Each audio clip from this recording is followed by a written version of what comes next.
So అన్ని కులాలని గౌరవిస్తాం, అన్ని ప్రాంతాలని మతాలని గౌరవిస్తాం, కానీ తప్పులు జరుగుతున్నప్పుడు సరిదిద్దుతాం. ఈ ఆలోచనతో వచ్చాను. అందుకని నేను ఎందుకు ఈ ప్రక్రియ మొదలుపెట్టానంటే, వేదిక పైన ఉన్న నాయకులందరికీ మీ విలువ తెలియాలని ఈ మీటింగ్ పెట్టాను. నాకు తెలిసేలాగా, నాయకులు తెలుసు, తెలియని వాళ్ళు ఎవరం కాదు, కానీ ఎంత స్థాయి మీరు గుండెలోని చెప్తే, ఒక ఆడపడుచు 3 ఏళ్ల బిడ్డను తీసుకొని నోవాటెల్ హోటల్లో కూర్చొని మా అన్న వస్తాడు, మా అన్నకి ఏం కాకూడదనంటే, ఒక ఆడబిడ్డ భద్రతను వదిలి వచ్చింది తన అన్న కోసం అని అంటే, అది ఆ రోజు ఏదో మన సినిమా కాదు అది. ఓకే, మీరంతా నా కోసం రండి, మేము ఎదుగుతాం, అలా కాదు. మీరు ఎదగడానికి మేము కష్టపడాలి. అందుకే నేను నడిచి చూపించాం. మన నాయకులకి ఇది అర్థమైతే, మనం ఎంత కష్టపడి మీరందరూ మమ్మల్ని గెలిపించారో మా వాళ్ళందరికీ అర్థమైతే, జనసేన ఒక రోజున, ఇది నా గట్ ఫీలింగ్, నిన్న కూడా చెప్పాను. ఇప్పుడు తమిళనాడు నుంచి వచ్చి మొన్న చాలామంది, ఒక 40,000 మంది 50,000 మంది జాయిన్ అవుతామని చెప్పారు. తమిళనాడు జనాభా 6 కోట్లు 7 కోట్లు ఉంటే నేను చెప్పాను, అలాగే మహారాష్ట్ర నుంచి, లాతూర్ నుంచి, షోలాపూర్ నుంచి వచ్చి జాయిన్ అవుతాను. తెలంగాణలో మనకి ఎలాగ ఉన్నాడు,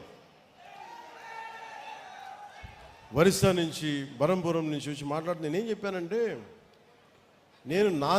నేను పుట్టిన ఆంధ్రప్రదేశ్లోనే నేనేం కోరుకోను, నేను పెరిగిన తెలంగాణలో నేనేం కోరుకోను, బాగుండాలని కోరుకుంటాను. కానీ నిలబడాలంటే మీరు పోరాటం చేయాలి. ఈరోజు చూడడానికి మీరు అందరూ చిన్నపిల్లలాగే ఉన్నారు, ఒక 20 ఏళ్ళు 22 ఏళ్ళు 25 ఏళ్ళు, కానీ మీరు 20 ఏళ్ల తర్వాత మీరు దృష్టి ఉంది అంటే, ఈరోజు 2000 మేము పుష్కర కాలం పట్టింది నాకు, దాదాపు అంటే 12 సంవత్సరాలు పట్టింది, 10 సంవత్సరాల పైన, దశాబ్దం తర్వాత మనం కూర్చొని నేను ఒక ఇంతమంది ఎమ్మెల్యేలతో వచ్చాం, సర్టన్ అలయన్స్ గవర్నమెంట్ తోటి.